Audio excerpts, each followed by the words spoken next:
Hello everyone, happy to be here today. My name is Grondahl.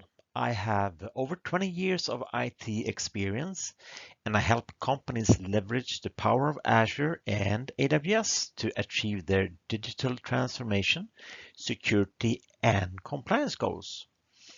I am with TierPoint. We are a managed cloud service provider.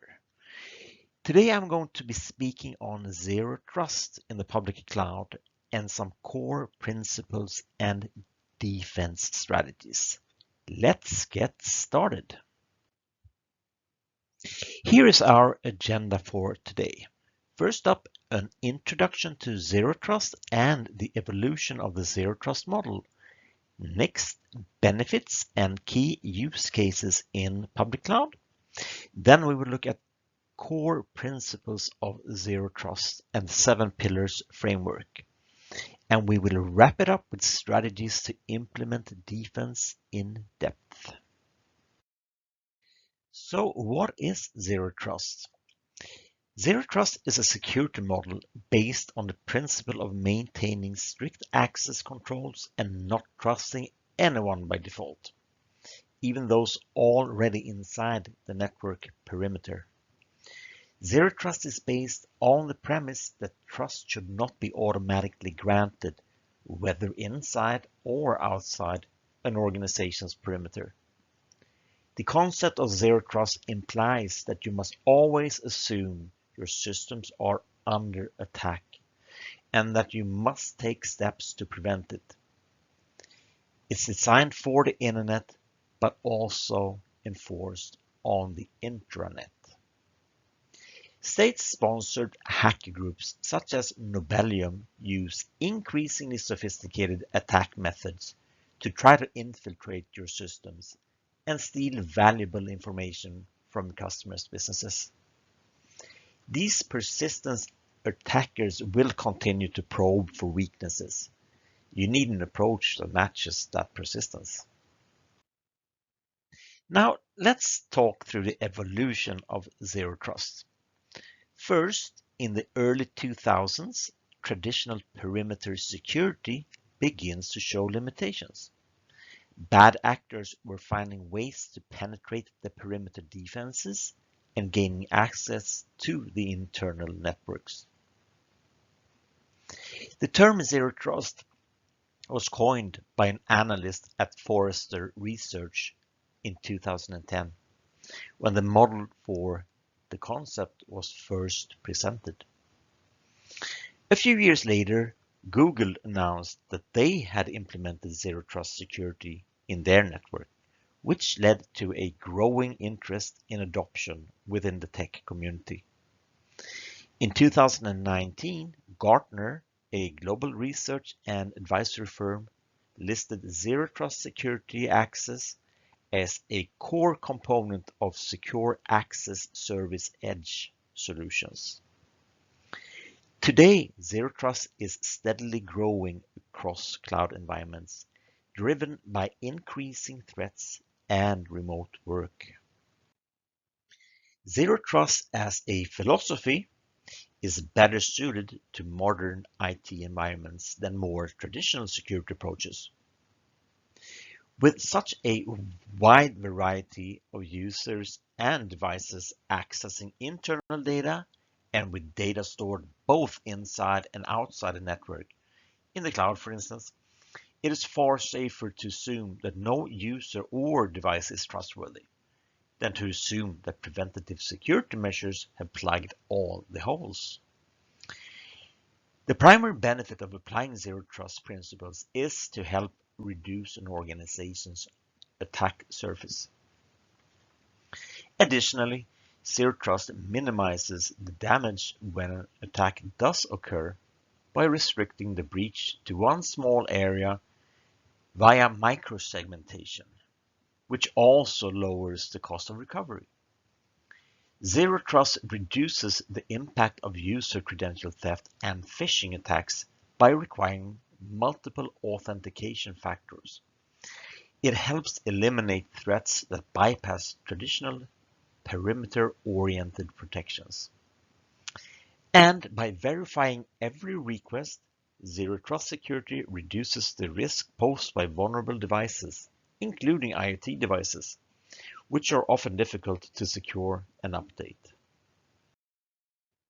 So what are some real-world applications of Zero Trust? Well, replacing or augmenting a VPN.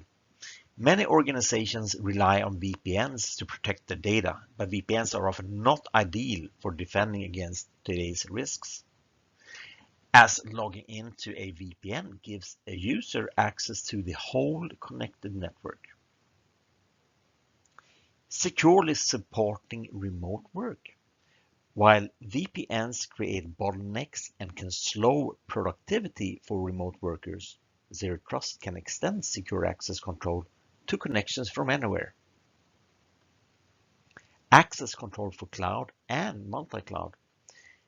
A Zero Trust network verifies any request, no matter its source or destination. It can also help reduce the use of unauthorized cloud-based services, a situation called shadow IT, by controlling or blocking the use of unsanctioned apps. Onboarding third parties and contractors. Zero Trust can quickly extend restricted, least privileged access to external parties, who typically use computers that are not managed by internal IT teams. Zero Trust has three key principles: verify explicitly, use least privileged access, and assume breach. Let's take a closer look at what they are on the following slides. Principle 1. Verify explicitly. Revalidate identity constantly. You have to ask yourself, is it really the user or end client I'm talking to? Verify continuously. Where is this user or device logging in from? How do I know it's a real user or device? And this applies to user accounts, service principals, managed identities, devices, everything really. And how can we verify explicitly? Well, by looking for anomalies and what risk that may be introducing for every single session and every single resource. Let's add some granular access controls depending on where they are logging in from and which systems or applications they are trying to access. Now, let's take a look at principle 2, use least privileged access. This means giving users only as much access as they need on a need-to-know basis. This minimizes each user's exposure to sensitive parts of the network. And how do we do this? By careful management of user permissions. Remove any access or permissions that are not required for any resource to do its job. And always perform regular audits of permissions. Maybe a user's job duties changed, or maybe they changed departments. We really need to prevent permission creep. Where are users accessing from? With dynamic access control, we can tailor the controls necessary to give a user access based on where they log in from. Let's say they are logging in from another country or an internet cafe. We can force them to use multi-factor authentication, etc., which may not be necessary if they log in from within the intranet. Just-in-time access. We can use just-in-time access controls where a user gets access during only a limited period of time to certain resources. And when the time is up, those permissions are revoked. Least privileged access also creates a micro-segmentation of the areas a user has access to, minimizing the attack surface a bad actor might get access to, reducing the chances of lateral movement. Now let's move on to principle 3, assume breach. Always assume there are bad actors on your network.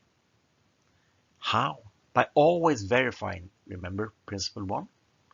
Always use least privilege. Principle 2. Always validate traffic. Gather signals. Flag anomalous behavior through continuous monitoring and detection. This could be through a SIEM, a security information and event management system, rapid response and remediation. Automate the responses once a breach is detected. Lock down the ports on the firewall, block a certain user account, etc. This can be done through security orchestration, automation, and response platforms, SOARs. Those should be used together with the SIEM system to not only monitor but also act on anomalies. Now let's take a look at defense in depth with Zero Trust. Defense in depth really means applying layered security controls, a staggered approach, if you will. A simple example could be for physical security. You may have a fence and a gate that you need to provide some kind of identification to be able to go through.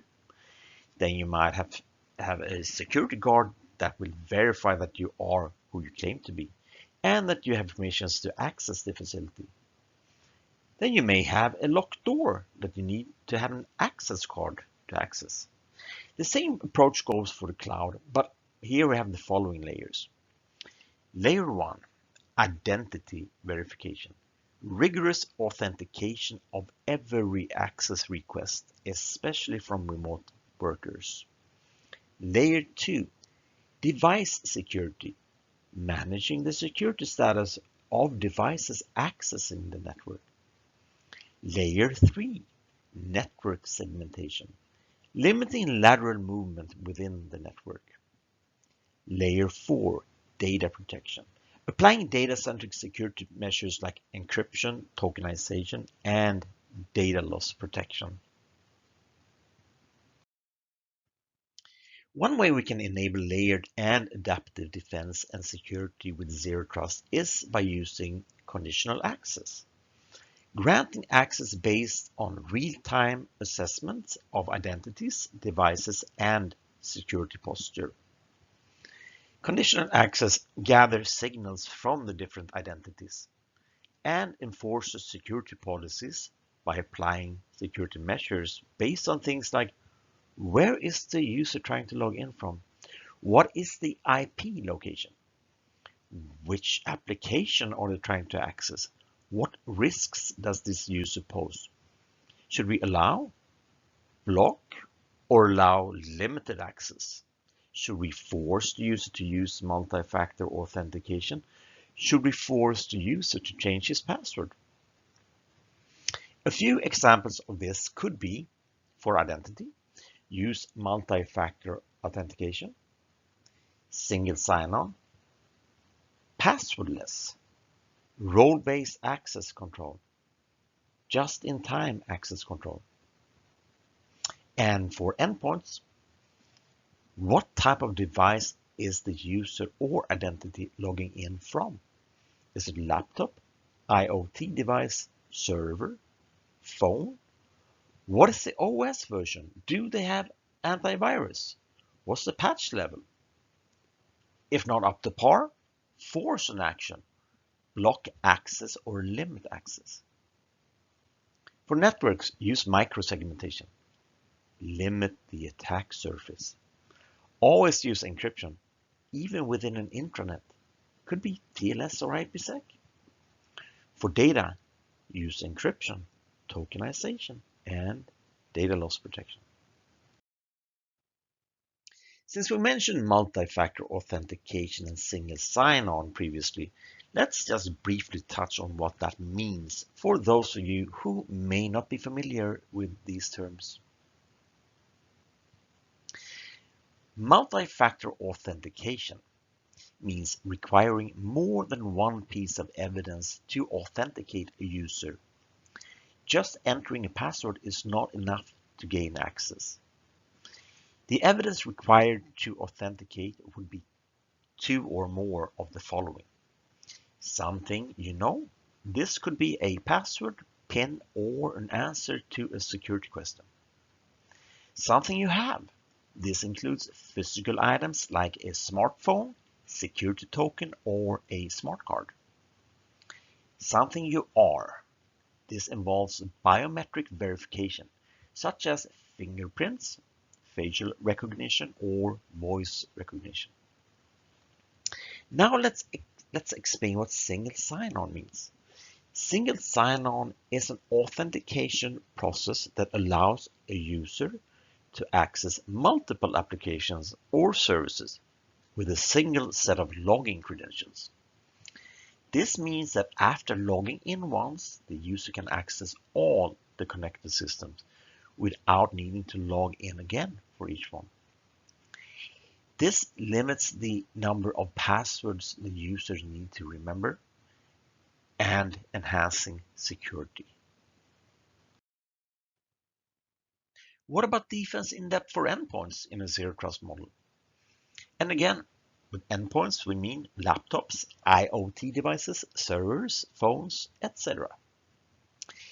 In addition to controls on user access, Zero Trust also requires strict controls on endpoint device access.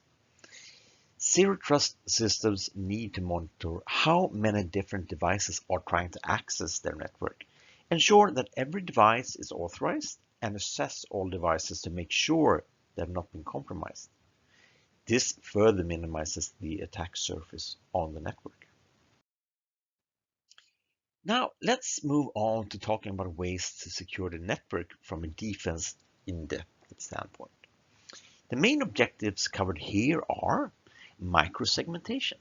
Microsegmentation is the practice of breaking up security perimeters into small zones to maintain separate access for separate parts of the network. For example, a network with files living in a single data center that utilizes microsegmentation may contain dozens of separate secure zones. A person or program with access to one of those zones will not be able to access any of the other zones without separate authorization. Lateral movement. Lateral movement is when an attacker moves within a network after gaining access to that network. Lateral movement can be difficult to detect even if the attacker's entry point is discovered, because the attacker will have gone on to compromise other parts of the network. Zero Trust is designed to contain attackers so that they cannot move laterally. Because Zero Trust access is segmented and has to be re-established periodically, an attacker cannot move across to other microsegments within the network. Encryption. Encryption primarily protects sensitive data from unauthorized access by scrambling it into an unreadable format, ensuring only authorized parties with the decryption key can view the information. What about data and defense in depth? The three main objectives for data security are encryption. By encrypting your data, you achieve the following goals. Confidentiality. You protect the data from unauthorized access. Integrity. You protect the data from unauthorized changes. Availability ensures the data is accessible when you need it. Tokenization.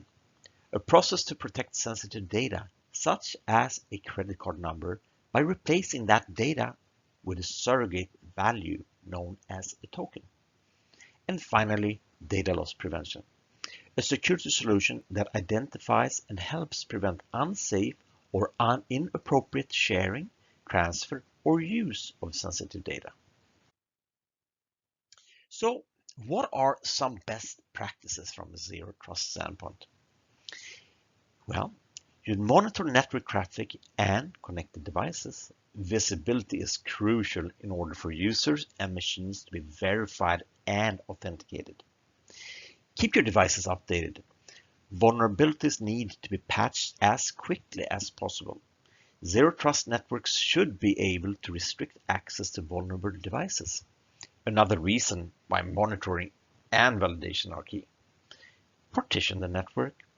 Breaking up the network into smaller chunks helps ensure breaches are contained early before they can spread. Microsegmentation is an effective way to do this. Act as if the network perimeter did not exist. Unless a network is completely air-gapped, which is a rarity, the points where it touches the internet or the cloud are probably too numerous to eliminate. Use security keys for MFA. Hardware-based security tokens are more secure than soft tokens, like one-time passcodes sent via SMS or email. Incorporate threat intelligence, since attackers are constantly updating and refining their tactics. Subscribing to the latest threat intelligence data feeds is critical for identifying threats before they spread. Avoid motivating end users to circumvent security measures. Just as overly strict password requirements incentivize users to recycle the same passwords over and over, forcing users to re-authenticate once an hour via multiple identity factors may be too much, ironically decreasing security. Always keep the end user's needs in mind. Apply the principle of least privilege for everyone in the organization. From executives to IT teams, everyone should have the least amount of access they need. This minimizes the damage if an end user account becomes compromised. With that, we have come to the end of my presentation. Hopefully, you have found this to be informative, but if you have any additional questions about how to assess your current security posture and develop a zero trust strategy, please reach out to us at our website or via the phone number on the screen. Thank you for joining today and have a great rest of your day.